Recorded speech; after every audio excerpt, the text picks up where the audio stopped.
10-year-old David was excited to visit the city with his parents. He had never seen buildings so tall or streets so crowded. The flashing lights, honking cars, and endless rows of shops mesmerized him. Everything felt so alive, so full of wonder. But he didn't know that this night would change his life forever. Lost. As they walked through the bustling market, David stopped for just a second. A small toy shop caught his attention. The bright colors, spinning tops, and stuffed animals in the window lured him forward. He stepped closer, his eyes wide with excitement. Then, when he turned back, his parents were gone. His heartbeat quickened. "Mom? Dad?" he called out, his voice barely rising above the market noise. No response. He spun around, searching for familiar faces, but all he saw were strangers. His breath grew shaky. The market, which had felt so exciting just moments ago, suddenly seemed too big. The lights appeared dimmer, the voices of people merging into a low, unintelligible hum. He started walking, then running, calling for his parents. But every turn led him to another unfamiliar street, another nameless crowd. David was alone in the city, the shadows that follow. As night fell, the streets grew quieter. Shops started closing, one by one, their neon signs flickering before going dark. The air was colder now, the wind whispering through the alleyways. Then he heard it, footsteps. At first, he thought they were his own echoing back at him. But no, someone was following him. He stopped.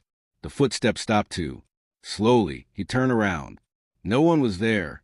He swallowed hard, his throat dry. His hands trembled. He took a step forward. Click! The streetlight above him flickered and went out. A shiver crawled up his spine. Then, from the shadows of a narrow alley, something moved. A figure. David's breath caught in his throat.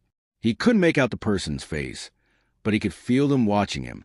A voice, barely above a whisper, called out, "David."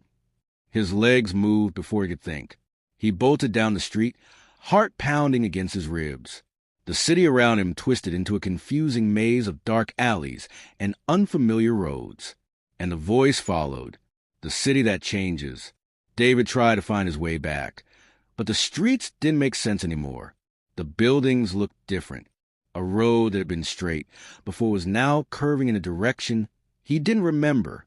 It was as if the city itself was shifting, changing, keeping him trapped inside. He turned a corner and skidded to a stop. The alley ahead of him.